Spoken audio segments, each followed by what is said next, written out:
అమ్మ బాబోయ్, పాకిస్తాన్తో యుద్ధమా బాబోయ్? వద్దు, మనం తట్టుకోలేం. చాలా ఇబ్బంది అయిపోతుంది, మనం చాలా నష్టపోతాం. ఏమనుకుంటున్నారు? పాకిస్తాన్తో యుద్ధం అంటే సామాన్యం అనుకుంటున్నారా అని చెప్పి ఈ మధ్యన మొన్న కాశ్మీర్లో అటాక్ జరిగిన దగ్గర నుంచి టీవీల్లో అవకాశం వచ్చిన ప్రతి వాడు వచ్చేసేయడం, మాట్లాడేయడం. అమ్మ బాబోయ్, పాకిస్తాన్ పెద్ద బూచి. ఏమనుకుంటున్నారు? పాకిస్తాన్ దగ్గర అసలు ఏదో అణుబాంబు ఉంది. ఏమనుకుంటున్నారు? అణుబాంబు ఉంది. ఆషామాషి అనుకుంటున్నారా పాకిస్తాన్తో యుద్ధం అంటే అని చెప్పి ఎవడికి వాడు వచ్చినట్టు నోటికి వచ్చినట్టల్లా మాట్లాడి బెదిరించే కార్యక్రమం చేస్తున్నారు. అది కూడా పాకిస్తాన్ టీవీలో కాదు, మన ఇండియా టీవీలో. అది మన ఆంధ్ర తెలంగాణలో ఉన్న టీవీలు ఉన్నాయి కదా, ఈ తెలుగు ఛానల్స్లో విశ్లేషకులను రావడం. అమ్మ బాబాయ్, ఇంకేముంది, అసలు పాకిస్తాన్తో యుద్ధం డైరెక్ట్ యాక్షన్ కనుక దిగితే మన మోళ్ళంతా నష్టపోతాం, మన దేశం చంకనాగిపోతుంది అని చెప్తున్నారు. మళ్ళీ ఒక అరగంటకి ఏళ్ళ ఛానల్స్లోనే చూస్తే పాకిస్తాన్ కన్నా మనకి ఉన్న ఆయుధ సంపత్తి 3 రెట్లు ఎక్కువ, 4 రెట్లు ఎక్కువ అని లెక్కలతో సహా చెప్తున్నారు. మళ్ళీ అదే ఛానల్లో వచ్చే విశ్లేషకులేమో అమ్మమ్మమ్మమ్మ పాకిస్తాన్ జోలికి వెళ్తే మనం అంతా ఖర్చు అయిపోతాం, మనం అమ్మో వాళ్ళు గెలుస్తాం కానీ అమ్మో చాలా నష్టపోతాం మనం. వీళ్ళందరూ చెప్పేది ఏంటంటే రష్యాకిను ఉక్రెయిన్కి మధ్య జరిగిన యుద్ధం గురించి పెద్ద ఉదాహరణలాగా చెప్తారు. వచ్చిన ప్రతివాడు చెప్పేది అమ్మో ఉక్రెయిన్ని ఏదో 4 రోజుల్లో కొట్టేద్దాం అనుకుని రష్యా వెళ్ళింది, ఏమైందో చూసాం కదా మనం. అమ్మ బాబాయ్, ఇప్పుడు చూడండి 3 సంవత్సరాలు అయిపోయింది, మళ్ళీ ఏం చేయలేకపోతుంది. ఒకసారి యుద్ధంలో దిగిన తర్వాత మళ్ళీ మనం వెనక్కి రాలేం. ఇప్పుడు రష్యా పరిస్థితి ఎలా అయిపోయింది, అలా అయిపోద్ది మన పరిస్థితి కూడా. బాబాయ్, అసలు పాకిస్తాన్తో మనం యుద్ధం చేయకూడదు, అబ్బో ఇది చాలా మూర్ఖం అని మాట్లాడుతున్నారు, భయపెట్టేస్తున్నారు. మరి అసలు ఇలాంటప్పుడు అసలు అన్ని ఆయుధాలు మనం కొనుక్కోవడం దేనికండి? అసలు మళ్ళీ లేటెస్ట్గా ఒక 63,000 కోట్ల రూపాయలు పెట్టి మళ్ళీ కొత్తగా ఫైటర్ జెట్లు పిలిపిస్తున్నారు మన వాళ్ళు. మొన్న ఈ మధ్య కొన్ని వేల కోట్లు పెట్టి, ఇలాగే 60-70 కోట్లు పెట్టి కొన్ని జెట్లు తెప్పించారు, రఫేల్స్ తెప్పించారు. అవన్నీ ఎందుకు? పాత సామాన్లు అడిగి అమ్ముకోవడానికి ఏంటి? అవి ఏం మాడుతున్నారు వీళ్ళు? మనకి పెద్ద పెద్ద సబ్మెరీన్లు పెట్టుకున్నాం, 2 అణుజలాంతర్గాములు. వాటిని ఏంటి రోజు స్విమ్మింగ్ చేయించి, రోజు సముద్రంలో కాసేపు రోజు పొద్దున సాయంత్రం స్విమ్మింగ్ చేయించి మళ్ళీ తీసుకొచ్చి ఒడ్డున పెట్టడానికే ఏంటి పెట్టింది? అణుజలాంతర్గాములు మనం అన్ని వేల కోట్లు పెట్టి తయారు చేసింది ఎందుకు? లేదంటే ఇప్పుడు విశాఖపట్నంలో పెట్టాం రోడ్డు పక్కన చూడడానికి, పాతది రిటైర్ అయిపోయిన ఒక సబ్మెరీన్ని. అలా వీటిని కూడా ఏ బొంబాయిలోనో లేదంటే ఇంకో దగ్గర పెట్టుకుని అందరికీ చూపించడానికి, ఎగ్జిబిషన్ పెట్టడానికి అంటే అణుజలాంతర్గాములు తయారు చేసింది వేల కోట్ల రూపాయలు పెట్టి. విశ్లేషకులు అని చెప్పి వచ్చి అందరినీ బెదిరించే కార్యక్రమం చేస్తారు, భారతీయులను బెదిరించే కార్యక్రమం చేస్తారు, భారతీయుల ఆత్మవిశ్వాసాన్ని దెబ్బతీసే కార్యక్రమం చేస్తున్నారు. రఫేల్స్ మరి ఎందుకు కొనుక్కున్నది? ఊరికే అది గాలిపటాలు ఎగరేసుకున్నట్టు కాసేపు రోజు పొద్దున సాయంత్రం కాసేపు గాలిలో ఎగరేసి మళ్ళీ కిందకి దింపేసి చూసుకోవడానికే రఫేల్స్ కొన్నది.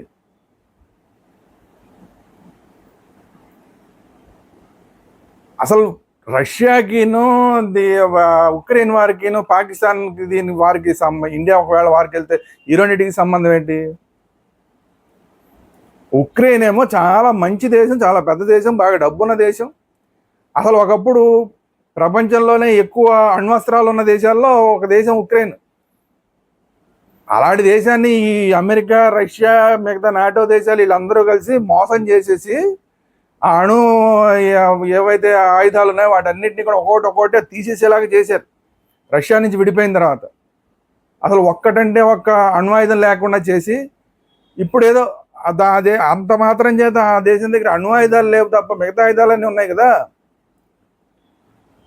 కానీ పాకిస్తాన్ పరిస్థితి ఏంటి? పాకిస్తాన్ ఇప్పుడు డబ్బున్న దేశం కాదు, ఉక్రెయిన్ లాగా డబ్బున్న దేశం కాదు, బాగా అభివృద్ధి చెందిన దేశం ఏం కాదు.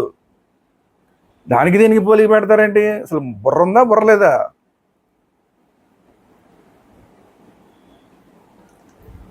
మళ్ళీ ఇంకోటి ఏం చెప్తున్నారు, అమ్మమ్మమ్మ పాకిస్తాన్ జోలికి కనుక మనం వెళ్ళిపోతే చైనా వచ్చి మనని కొట్టేస్తుంది, ఇటు నుంచి బంగ్లాదేశ్ వచ్చేస్తుంది, మనం 3 దేశాలతో యుద్ధం చేయాలి. చేయాల్సి వస్తుంది, ఏముంది? మనం ఎప్పుడో మన రక్షణ మంత్రి చెప్పారు అవసరమైతే 2 దేశాలతో, అప్పటికి ఇంకా బంగ్లాదేశ్ సంగతి బచ్చాగాడు బంగ్లాదేశ్ అనేవాడు, 2 దేశాలతోనూ యుద్ధం చేయడానికి మేము సిద్ధంగా ఉన్నాం, రఫేల్స్ని అందుకనే తీసుకొచ్చి చైనా బోర్డర్లో పెట్టామని చెప్పారు రక్షణ మంత్రి ఎప్పుడోనే. ఈరోజు మన బ్రహ్మోస్తో కొడితే చైనాలో బీజింగ్ ఎగిరిపోద్ది ఏమనుకుంటున్నారు? బ్రహ్మోస్ క్షిపణులు, బాలిస్టిక్ క్షిపణులు, ఖండాంతర క్షిపణులు మనం తయారు చేసుకుని దేనికి? ఎగ్జిబిషన్లు పెట్టుకోవడానికా? చైనా వాళ్ళు వస్తే అయిబాబోయ్ అని చెప్పి భయపడి కూర్చోడానికా? ఖండాంతర క్షిపణులు అక్కలేదు పాకిస్తాన్ మీద వేయడానికి. ఖండాంతర క్షిపణులు తెచ్చింది ఎందుకు? అవసరమైతే అమెరికా దాకా వెళ్ళిపోతాయి మన మన మన యొక్క ఖండాంతర క్షిపణులు అన్నీ కూడా. ఇక పక్కనున్న చైనా ఏంటి, పక్కనున్న పాకిస్తాన్ ఏంటి? ఏం మాట్లాడుతున్నారు టీవీల్లోకి వచ్చి? చైనా అసలు మన మీద ఇప్పుడు వార్ చేసే పరిస్థితి ఉంటుందా?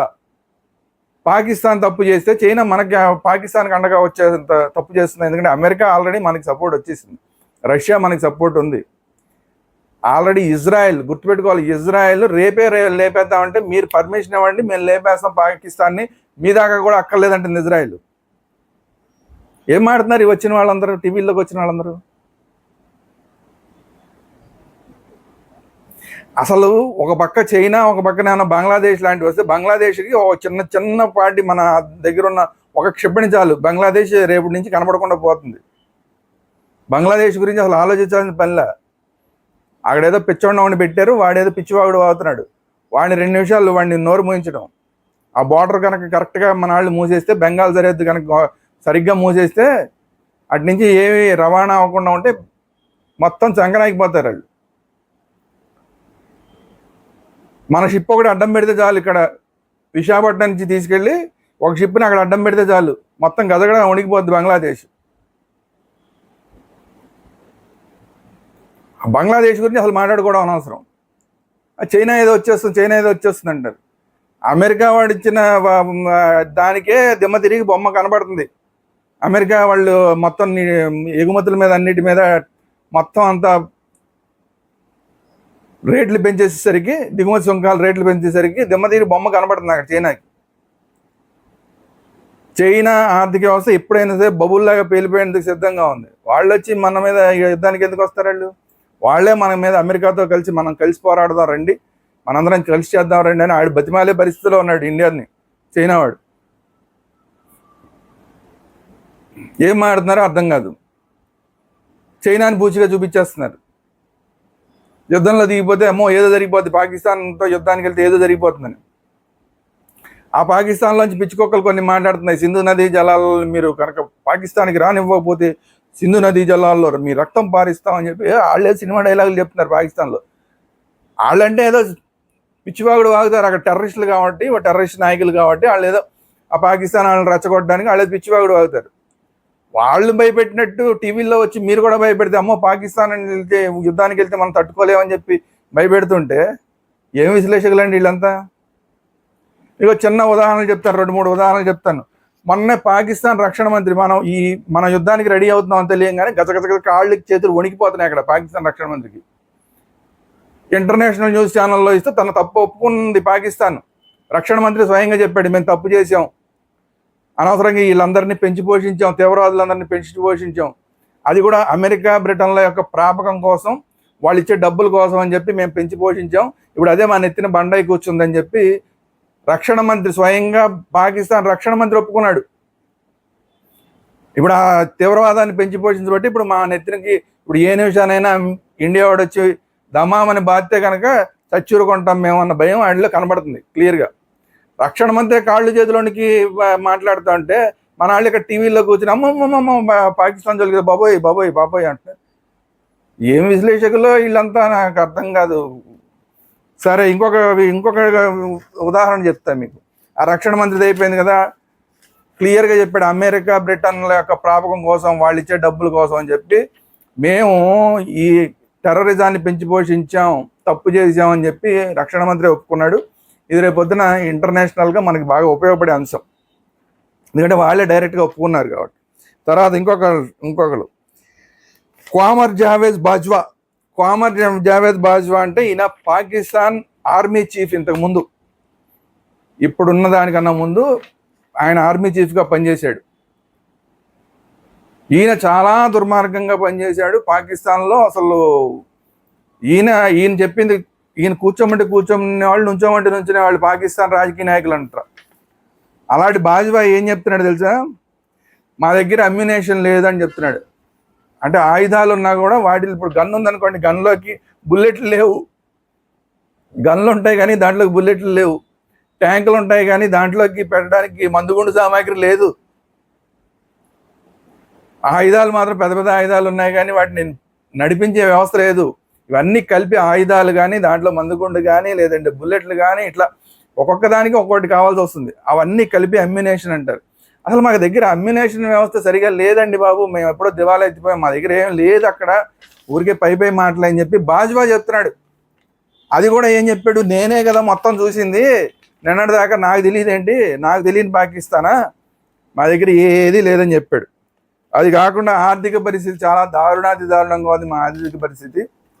ఆర్థిక పరిస్థితి సరిగా లేకుండా, అసలు సరైన అమ్యునేషన్ వ్యవస్థ లేకుండా ఎట్లాగండి మేము వెళ్ళి ఇండియాతో యుద్ధం చేయగలుగుతాం అని ఆయన చెప్తున్నాడు. మరి వాళ్ళకన్నా ఎక్కువ తెలుసా ఈ వచ్చే విశ్లేషకులకి? పైగా ఆయన ఇంకొక మాట అన్నాడు, ఆఖరికి మేము ఏ స్థాయికి దిగజారిపోయామంటే మా సైనికుల్ని టీ తాగద్దని చెప్పాము. ఎందుకంటే టీ వేరే దేశాల నుంచి దిగుమతి చేసుకోవాలి, ఇండియా నుంచో లేదంటే వేరే దేశాల నుంచి, యూరోపియన్ కంట్రీస్ నుంచో టీని దిగుమతి చేసుకోవాలి. మనం కనుక టీలు తాగితే మనం వేరే దేశాలకు డబ్బు ఇచ్చి మళ్ళీ కొనుక్కోవాల్సి వస్తుంది. ఆ డబ్బులు అనవసరంగా డాలర్లన్నీ పోతాయి, మన దగ్గర లేకుండా పోతాయి. టీలు తాగద్దని చెప్పామంటే సైన్యానికి టీ తాగద్దని చెప్పే దుర్భరమైన పరిస్థితుల్లో ఉన్న పాకిస్తాన్కిను ఉక్రెయిన్కి పోలిక పెట్టేసి ఈ వచ్చే విశ్లేషకులు అని చెప్పుకుని వచ్చే వాళ్ళందరూ కూడా మాట్లాడుతున్నారు. ఎంత దౌర్భాగ్యమైన పరిస్థితి చూడండి. అసలు పాకిస్తాన్ ఎంత దౌర్భాగ్యమైన పరిస్థితుల్లో ఉంటే వాళ్ళు అంతకన్నా దౌర్భాగ్యమైన మానసిక స్థితితోటి ఇప్పుడు ఈ విశ్లేషకులు అందరూ వచ్చి పిచ్చివాగుడు అంతా టీవీల్లో వాగుతున్నారు. సరే, ఇంకొకటి చెప్తా. ఇది కాకుండా ఇప్పుడు అక్కడ ఉల్లిపాయలు ఎంతో తెలుసా? పాకిస్తాన్లో కిలో ఉల్లిపాయలు 220 రూపాయలు. 1 లీటర్ పాలు కొనాలంటే 150 రూపాయల పైన. అంటే ఎంత దారుణమైన పరిస్థితుల్లో ఉంది పాకిస్తాను. అంటే ఇన్ఫ్లేషన్ ఎంత దారుణంగా పెరిగిపోయింది అంటే ఆల్మోస్ట్ దివాలా తీసిన పరిస్థితి. పాకిస్తాన్ పరిస్థితి దివాలా తీసిన పరిస్థితి. ఎవ్వరు అప్పులు ఇవ్వట్లేదు. ఇదివరకు అమెరికా వాళ్ళు ఇచ్చేవాళ్ళు, ఇప్పుడు వాళ్ళు కూడా ఇవ్వడం మానేశారు. అమెరికా వాళ్ళు, బ్రిటన్ వాళ్ళు ఇంతవరకు ముందు డబ్బులు ఇచ్చేవాళ్ళు, ఇప్పుడు అసలు వాళ్ళు కూడా డబ్బులు ఇవ్వడం మానేశారు. ఇస్లామిక్ కంట్రీలు డబ్బులు ఇచ్చేవి, అవి కూడా ఇప్పుడు ఇవ్వడం మానేసినాయి. దాంతో ఇన్ఫ్లేషన్ పెరిగిపోయి ఎక్కడా కూడా ఉద్యోగాలు లేక, తినటానికి సరైన తిండి లేక, గోధుమ పిండి కోసం, ప్రభుత్వం ఇచ్చే గోధుమ పిండి కోసం రోడ్ల మీద కాట్ల కుక్కల్లాగా పోట్లాడుకునే పరిస్థితి ప్రజలు. అంత దుర్భరమైన పరిస్థితులు ఉన్నాయి చాలా చోట్ల. పాకిస్తాన్ అంత దారుణమైన పరిస్థితుల్లో ఉంటే మన అమ్మమ్మ పాకిస్తాన్ అంటారు వీళ్ళంతా టీవీల్లోకి వచ్చి. కర్మరా నాయన, నీలాంటి వాళ్ళందరూ విశ్లేషకులు అవటం మా కర్మరా నాయన. దాని తర్వాత ఇంకొకటి కూడా చెప్తా, ఇంకో ఉదాహరణ చెప్తా. హుస్సేన్ హక్కానీ అంటే ఈయన పాకిస్తాన్లో పూర్వం రాయబారి, పాకిస్తాన్ రాయబారి, చాలా దేశాల్లో పాకిస్తాన్ నుంచి రాయబారిగా పనిచేశాడు. ఈయన ఏమంటున్నాడు తెలుసా? మా యుద్ధ ట్యాంకుల్లో కనీసం నింపడానికి పెట్రోల్ లేదండి మా దగ్గర అని చెప్పాడు. యుద్ధ ట్యాంకు ఇండియా మీద యుద్ధం చేయాలంటే ట్యాంక్ నడవాలి కదా, నడిచి ఇక్కడ దాకా రావాలి కదా, బోర్డర్ దాకా రావాలి కదా, అసలు అది నడవాలంటే పెట్రోల్ కావాలి. దాంట్లో పోయిన పెట్రోల్ లేదండి మా దగ్గర అని చెప్పాడు. దీన్ని చూసి మరి భయపడిపోతున్నారు, మన వాళ్ళంతా భయపడిపోతున్నారు.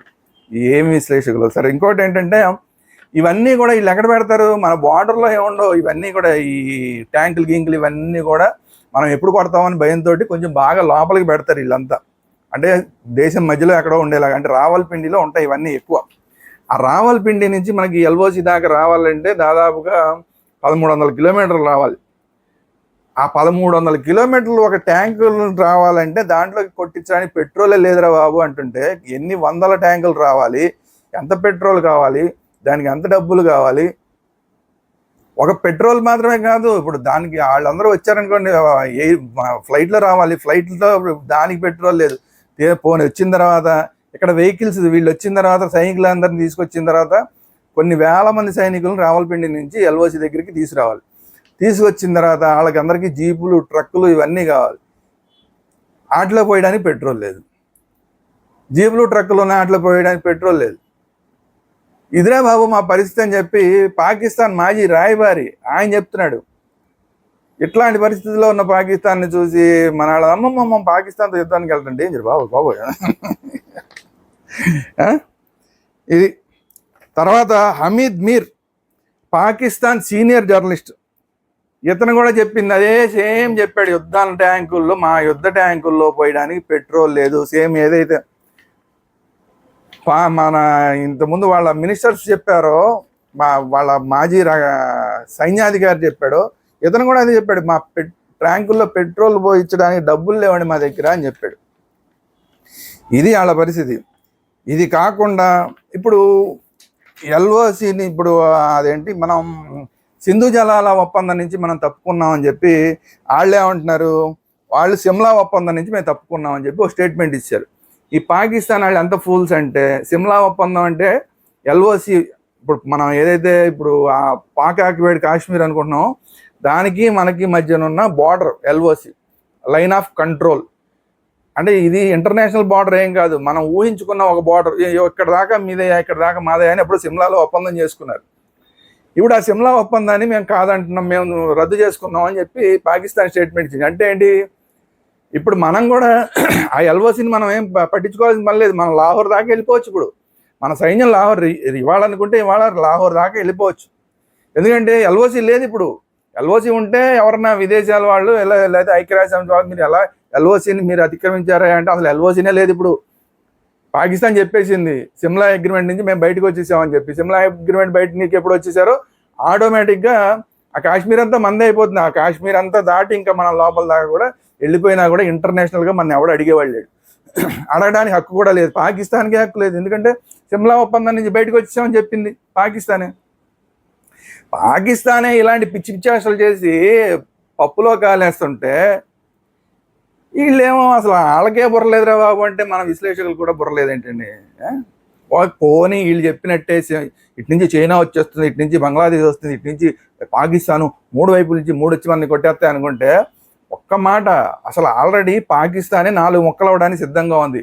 బలూచిస్తాన్ వాళ్ళు నిన్న కూడా ఒక 10 మంది పాకిస్తాన్ సైనికుల్ని పేల్చాలు పడేశారు. బలూచిస్తాన్ ఆర్మీ వాళ్ళు, బిఎల్ఏ అంటే బలూచిస్తాన్ లిబరేషన్ ఆర్మీ వాళ్ళు నిన్ననే అందరు టీవీలో చూసాం కదా, పాకిస్తాన్ 10 మంది సైనికులు లేపేశారు. ఓ పక్కన పఖ్తూన్ వాళ్ళు, ఖైబర్ పఖ్తూన్ అని పైన ఉంటుంది ఆఫ్ఘనిస్తాన్ పక్కన, వాళ్ళు మాకు స్వాతంత్రం కావాలని చెప్పి వాళ్ళు పోరాడుతున్నారు. వాళ్ళకేమో ఆఫ్ఘనిస్తాన్లో ఉన్న తాలిబాన్ ప్రభుత్వం వాళ్ళకి సపోర్ట్ చేస్తుంది. మీకెందుకు, మీరు వెళ్ళి పాకిస్తాన్ కొట్టండి, మేము మీకు సపోర్ట్ చేస్తామని చెప్పి. అదే తాలిబాన్లు మనకి సపోర్ట్ చేస్తున్నారు. ఆల్రెడీ ఇండియాకి ఆల్రెడీ సపోర్ట్ ప్రకటించింది తాలిబాన్లు. మనం ఏదో తాలిబాన్లు అంటే ఏదో అమ్మో చాలా ఘోరాలు నేరాలు అనుకుంటాం కదా, అలాంటి తాలిబాన్లు ఇప్పుడు మనకి సపోర్ట్గా ఉన్నారు. వాళ్ళు ముస్లింలే, వాళ్ళు మనకి సపోర్ట్గా ఉన్నారు. ఈ రోజు కనుక మనం నిజంగా కనుక చెప్తే ఖైబర్ పఖ్తూన్లో ఉన్న ఎవరైతే స్వాతంత్రం కోసం పోరాటం చేస్తున్నారో వాళ్ళతో పాటు తాలిబాన్లు కనుక పాకిస్తాన్ మీద ఆ పక్క నుంచి కొడితే, ఈ పక్క నుంచి బిఎల్ఏ అంటే బలూచ్ లిబరేషన్ ఆర్మీ వాళ్ళు కానీ, ఇంకా బలూచిస్తాన్లో ఇలాంటి బలూచ్ లిబరేషన్ ఆర్మీ లాంటివి ఇంకా కొన్ని సంస్థలు ఉన్నాయి, వాళ్ళు కానీ వాళ్ళందరూ కూడా ఇదే టైము మనం స్వాతంత్రం ప్రకటించుకోవడానికి అని చెప్పి వాళ్ళు కూడా పాకిస్తాన్ని కొడితే, పాకిస్తాన్ సైన్యానికి ఇప్పుడు ఎటు వెళ్ళాలో తెలియదు. అటు ఖైబర్ పఖ్తూన్ వైపు వెళ్ళి ఆఫ్ఘనిస్తాన్ వైపు నుంచి పాకిస్తాన్ని రక్షించుకోవాలా, ఇటు బలూచిస్తాన్ని రక్షించుకోవాలా, లేదంటే ఇటు వచ్చి ఎల్ఓసిని రక్షించుకుని పాక్ ఆక్యుపైడ్ కాశ్మీర్ని రక్షించుకోవాలా, అసలు ఎటు రక్షించుకోవాలనేది తెలియక బుర్రబద్దలు కొట్టుకుని చచ్చిపోవాలి ఇప్పుడు పాకిస్తాన్. ఒక్కసారి మోడీ గారు ఇలాగంటే అటు ఖైబర్ పఖ్తూన్ నుంచి ఆఫ్ఘనిస్తాను వాళ్ళందరూ వచ్చేస్తారు, తాలిబాన్లు వచ్చేస్తారు, ఇటు బిఎల్ఏ లిబరేషన్ ఆర్మీ వాళ్ళు వీళ్ళందరూ వచ్చేస్తారు. ఒక్క 10 నిమిషాల పని కరెక్ట్గా మనం దిగితే, దీన్నంతా అసలు ఏమాత్రం నాలెడ్జ్ లేదు, పాడు లేదు. ఇటు ఏదో చైనా వచ్చేస్తుంది అంటారు, ఏదో చెప్పేస్తారు టీవీల్లోకి వచ్చి, పిచ్చివాగుడు అంతా వాగుతారు. ఇంకొక అన్నిటికన్నా పిచ్చివాగుడు ఏంటంటే, అమ్మమ్మమ్మ పాకిస్తాన్ దగ్గర అమ్మో అదేది అణ్వాయుధం ఉందండి, మన దగ్గరేనండి. పాకిస్తాన్ అంటే ఏమనుకుంటున్నారు, అణ్వాయుధ దేశం, అణ్వాయుధ దేశాలు 2 కొట్టుకోకూడదు. అణ్వాయుధం మన మీద వేసేస్తే ఏంటి పరిస్థితి? వాళ్ళు మూర్ఖులు. అణ్వాయుధం మన మీద వేసేస్తే ఏంటి పరిస్థితి? అసలు అణ్వాయుధం అనేది ఎలా ఉంటుంది ఏంటి అనేది కనీసం ఈ మాట్లాడే వాళ్ళకి తెలుసా? ఒక్క అణ్వాయుధం కనుక నిజంగా వేస్తే మన మీద వేసినా కూడా అణ్వాయుధం అది ఎక్కడ వేయగలరు అంటే వాళ్ళు ఢిల్లీ మీద వేయలేరు. దానికి సంబంధించిన ఒక వ్యవస్థని మనం తయారు చేసి పెట్టుకున్నాం ఆల్రెడీ ఢిల్లీ దగ్గర, అలాగే చైనా బోర్డర్లోను, ఇంకో దగ్గర 3 చోట్ల మనం ఆ రక్షణ వ్యవస్థ. అంటే ఇప్పుడు మనం ఇజ్రాయెల్ గురించి మాట్లాడుకునేటప్పుడు ఐరన్ డోమ్ అని చెప్పి మనం మాట్లాడుకుంటాం. ఆ ఐరన్ డోమ్కి కొన్ని 100 రెట్లు బెటర్గా ఉండేది రక్షణ వ్యవస్థ. అంటే ఇవేంటంటారు, బాలిస్టిక్ క్షిపణులు కనుక వచ్చి పడితే వాటి నుంచి రక్షణ చేసుకోవడానికి మనకు వ్యవస్థ ఉంది. అవి ఆ బాలిస్టిక్ క్షిపణులతోనే వాళ్ళు అణ్వాయుధాన్ని ప్రయోగించాలి. అసలు ఆ బాలిస్టిక్ క్షిపణి పైకి లేస్తేనే మనకి తెలిసిపోతే కొట్టేస్తాం మనం. అసలు ఇక్కడ దాకా రావడం కాదు అసలు. అందువల్ల వాళ్ళు చేయదలుచుకున్నా కూడా ఎక్కడ చేయగలుగుతారు అంటే ఓన్లీ ఏంటంటే ఆ పంజాబ్లో పక్కనే ఉంటాయి కాబట్టి పంజాబ్లో అమృత్సర్ లాంటి చోట 1-2 సిటీల మీద వాళ్ళు వేయగలుగుతారు. అక్కడ కనుక నిజంగా వాళ్ళు అణ్వాయుధాన్ని వేస్తే ఇమీడియట్గా లాహోర్ పోతుంది, ఇస్లామాబాద్ పోతుంది. ఏమనుకుంటున్నారు, ఏం మాట్లాడుతున్నారు? కరాచీ పోతుంది. అక్కడ అణ్వాయుధాన్ని వేస్తే ఒకవేళ పంజాబ్లో కనుక, మన పంజాబ్లో కనుక వాళ్ళు అణ్వాయుధాన్ని వేస్తున్నా కూడా ఒకవేళ పొరపాటున పడినా మన అమృత్సర్ పోతుంది అని అనుకున్నా కూడా, మన అమృత్సర్ పోవడం సంగతి పక్కన పెట్టండి, అక్కడ లాహోర్ ఉండదు, కరాచీ ఉండదు, ఇస్లామాబాద్ ఉండదు, మొత్తం అన్నీ ఎగిరిపోతాయి. సుమారుగా ఇప్పుడు ఒక అణ్వాయుధం ఇప్పుడున్న పరిస్థితుల్లో ఇండియా కానీ, పాకిస్తాన్ కానీ, రష్యా కానీ, అమెరికా కానీ, ఏ దేశం అయినా కానీ ఒక అణ్వాయుధాన్ని వేస్తే ఇమ్మీడియట్గా 50 కోట్ల మంది చచ్చిపోతారు. ఆ తర్వాత అది పెద్ద ధూళి మేఘం పైనంతా కమ్మేసి అసలు సూర్యరశ్మిని ఆపేస్తుంది. సూర్యరశ్మిని ఆపేసి ఆ రేడియేషన్కి కనీసం ఒక 500 కోట్ల మంది చచ్చిపోతారు. ఒక 6 నెలల్లో, కొన్ని సంవత్సరాల లోపు 500 కోట్ల మంది చచ్చిపోతారు.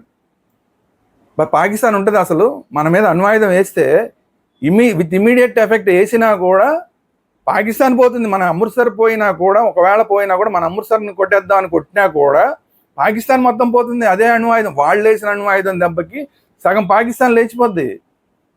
ఏం మాట్లాడుతున్నారు వీళ్ళంతా? ఊరికి ఏదో వచ్చి టీవీలో మాట్లాడడానికి అవకాశం కదా అని నోటికి వచ్చిందల్లా అమ్మ బాబోయ్ అణ్వాయుధ దేశం బాబోయ్ అని. వాళ్ళకున్న అణ్వాయుధాలు వాళ్ళ ఎక్కలన్నీ మనం మాట్లాడదాం. వాళ్ళకున్న అణ్వాయుధాల కన్నా ఎక్కువ మన దగ్గర ఉన్నాయి, అది వేరే విషయం, అవన్నీ వేరే విషయం. అమ్మ బాబోయ్ వాళ్ళు వేసేస్తారు, మూర్ఖులు అణ్వాయుధం వేసేస్తారంటే వాడు మూర్ఖుడైనా కానీ వాడి ప్రాణం పోతుందంటే ఎందుకు వేస్తాడండి? వాడు వేస్తే మన మీద వేస్తే ఆడిపోతాడు, మనతో పాటు ఇమ్మీడియట్ ఆడిపోతాడు. ఎవడన్నా అలా చేస్తాడా? వీటిని పెట్టుకుని నిజంగా కనుక ఈ రోజున కేంద్ర ప్రభుత్వం ఒక నిర్ణయం తీసుకుని పాకిస్తాన్ని కొట్టాలి అంటే అటు మనం కొట్టడం కాదు, మనకన్నా ముందే ఖైబర్ పఖ్తూన్ నుంచి తాలిబాన్లు కొడతారు, ఖైబర్ పఖ్తూన్లో పోరాటం చేసే వాళ్ళు కొడతారు, ఇటు బలూచిస్తాన్ నుంచి బలూచ్ లిబరేషన్ ఆర్మీ వాళ్ళు, ఇంకా కొంతమంది కొన్ని సంస్థలు ఉన్నాయి, వాళ్ళందరూ మనకన్నా ముందు కొడతారు. ఆ తర్వాత ఇటు నుంచి మనం కొడతాం. కరాచీ కొట్టడానికి 1 నిమిషం, కరాచీ హార్బర్ని కనుక మనం కొట్టడానికి 5 నిమిషాల పని మనకి. కరాచీ హార్బర్ పోతే సగం పోయినట్టే, పాకిస్తాన్కి సగం శక్తి పోయినట్టే. మనకి అందుకనే ఉన్నది 2 అణ్వాయుధ వార్ హెడ్లను ప్రయోగించగలిగిన సబ్మెరీన్లు మనకు ఉన్నాయి. అలాగే ఇప్పుడు 2 షిప్పులు, వార్ షిప్పులు అంటే మామూలు వార్ షిప్పులు కాదు, వాటి మీద ఫ్లైట్లు ఉండే వార్ షిప్పులు మన ఇప్పుడు ఆల్రెడీ పాకిస్తాన్ వైపు వెళ్తున్నాయి, గుజరాత్ తీరానికి వెళ్తున్నాయి. అలాంటి వార్ షిప్పులు అసలు అక్కడ పాకిస్తాన్ దగ్గర లేవు. ఏది తెలియకుండా ఊరికి అమ్మమ్మమ్మ పాకిస్తాన్ అని మాట్లాడేసి టీవీలోకి వచ్చి ఏదో గొప్పగా మాట్లాడేసి అని దయచేసి ఎవరు ఫీల్ అవ్వకండి. మీరేదో తెలివితేటలు గలవాళ్ళం అని మీరు ఫీల్ అవ్వకండి. ఎస్, యుద్ధం అంటూ దిగితే ఎంతో కొంత నష్టం జరుగుతుంది, అటు పక్కన జరుగుతుంది, ఇటు పక్కన జరుగుతుంది, ఎంతో కొంత నష్టం కలుగుతుంది. కానీ పర్మనెంట్గా ఈ పాకిస్తాన్కి బుద్ధి చెప్పాలంటే అది ఒకటే ఫైనల్ మార్గం, ఇమీడియట్, ఇదే తక్షణ మార్గం అని నేను చెప్పట్లా, ఫైనల్ మార్గం. ఎందుకంటే కొన్ని సంవత్సరాల నుంచి చూస్తున్నాం, వాళ్ళందరూ వస్తున్నారు, 10 మంది వస్తారు, వాళ్ళని మన దగ్గర 25 మంది 30 మంది చంపేస్తారు. మళ్ళీ ఆ 10 మందిని మనం వెతికి చంపేస్తాం. మళ్ళీ ఇంకో 10 మంది వస్తారు, మళ్ళీ ఇంకో 2 నెలలకి 3 నెలలకి 10 మంది 20 మంది 100 మంది వస్తూనే ఉంటారు. అలా రావడానికి ప్రతి సీజన్కి ప్రతి సంవత్సరం కొన్ని వేల మందిని వాళ్ళు తయారు చేసి పెట్టారు. రాబోయే 10 సంవత్సరాలకు కూడా ఇంకా వస్తూనే ఉంటారు. ఈ 10 సంవత్సరాలు అయ్యేలోపు ఇంకా కొత్త జనరేషన్ మళ్ళీ వస్తుంది. అలా వచ్చిన వాళ్ళని చంపుకుంటూ కూర్చుంటే ఎన్ని తరాలైనా కూడా ఇదే తంతు జరుగుతూనే ఉంటుంది. వాళ్ళు 10 మంది పోతారు, మనం 100 మంది పోతూనే ఉంటాం ప్రతిసారి. దీని మూలాల మీద దెబ్బ కొట్టడం ఒకటే మార్గం. టెర్రరిస్టులను చంపుదాము, టెర్రరిస్టులు ఉన్న ప్యాడ్లు ఏవైతే లాంచ్ ప్యాడ్లు ఏవైతే ఉన్నాయో వాటిని కొడదాం అనుకుంటే అది తాత్కాలిక ఉపశమనం మాత్రమే. ఏమైంది, బాలాకోట్ చూసాం కదా, బాలాకోట్లో కొట్టాం, మళ్ళీ వచ్చారా లేదా? అలా అంతకుముందు సర్జికల్ స్ట్రైక్ చేసాం, మళ్ళీ వచ్చారా లేదా? అలా వస్తూనే ఉంటారు. వాళ్ళు ఏంటంటే తిండి తినడానికి లేదు, ఇదేదో ఈ టెర్రరిస్టులకి సంబంధించిన వాళ్ళు ఆ ఖురాన్ని చూపించి, లేదంటే అల్లా ఇలా చెప్పాడు, ఏదో పగ తీర్చుకోమన్నాడు, హిందువుల మీద పగ తీర్చుకోమన్నాడు, ఏదేదో పిచ్చి మాటలన్నీ మాట్లాడి వాళ్ళని రేకెత్తిచ్చి వాళ్ళని పంపుతారు. పాపం వాళ్ళకి అక్కడ తినడానికి తిండి లేక వాళ్ళందరూ ఇదొక పనిలాగా వస్తుంటారు వాళ్ళు. అలా కొన్ని వందల వేల లక్షల మంది కూడా ఎంతైనా వస్తూనే ఉంటారు వాళ్ళు. సో ఫైనల్గా మనం ఎప్పుడైనా సరే పాకిస్తాన్కి బుద్ధి చెప్పాలంటే కాశ్మీర్లో ఒక 10 మంది టెర్రరిస్టులు చంపేసి భుజాలు తడువుకోవడం కాదు, పాకిస్తాన్ లోపలికి జొరబడి ఈ సర్జికల్ స్ట్రైక్ చేసినా కూడా ఉపయోగం లేదు. ఇది తాత్కాలికమైన ఉపశమనం. అంటే మనం పైన అమృతాంజనం రాసినట్టే మూలానికి వెళ్ళాలి. తలకాయ నొప్పి ఎందుకు వస్తుంది? బ్రెయిన్లో ఎక్కడ కొట్టిందని దానికి మనం ఊరికే పైన అమృతాంజనం రాస్తే ఏమవుతుంది? అందువల్ల పాకిస్తాన్ ఎప్పటికే ఈ రోజు కాబట్టి ఏ రోజైనా పాకిస్తాన్ దెబ్బ కొట్టాల్సిందే. అది ఎలా దెబ్బ కొట్టాలని మన రక్షణ వ్యవస్థకి పూర్తిగా తెలుసు, ఎలా చేయాలనేది. మన రక్షణ వ్యవస్థ పూర్తి పటిష్టంగా ఉంది. దాని మీద అందరూ భారతీయులందరూ నమ్మకం పెట్టుకోండి. కేంద్ర ప్రభుత్వం చాలా పటిష్టంగా ఉంది, కేంద్ర ప్రభుత్వం మీద నమ్మకం పెట్టుకోండి. కేంద్ర ప్రభుత్వం అలాగే త్రివిధ దళాలు కలిసి ఒక నిర్ణయం తీసుకుంటే ఆ నిర్ణయాన్ని మనం గౌరవిద్దాం. అది డైరెక్ట్ అటాక్ అంటారా, లేదంటే తాత్కాలికంగా ఏదైనా చేద్దామని అంటారా, ఏది చేసినా కూడా వాళ్ళు ఏం చెప్తే చేద్దాం. అంతే తప్ప టీవీల్లో వచ్చేసి బాబోయ్ పాకిస్తాన్, బాబోయ్ చైనా అని పిచ్చి మాటలు మాట్లాడి పిరికి మందు నూరిపోయివ్వకండి. అది ఛానల్స్కి చెప్తున్నా నేను, అలాగే ఛానల్స్లో వచ్చే విశ్లేషకులకి చెప్తున్నా. ఇది ఈరోజు వీడియో. ఈ వీడియో కనుక నచ్చినట్టు లైక్ చేయండి, మీ అభిప్రాయాలు కామెంట్ రూపంలో తెలియజేయండి. అలాగే ఈ వీడియోని అందరికీ షేర్ చేయండి. మన ఛానల్ వేదాంత ఛానల్ని సబ్స్క్రైబ్ చేసుకోండి. Thank you very much. జై హింద్, భారత్ మాతా కీ జై.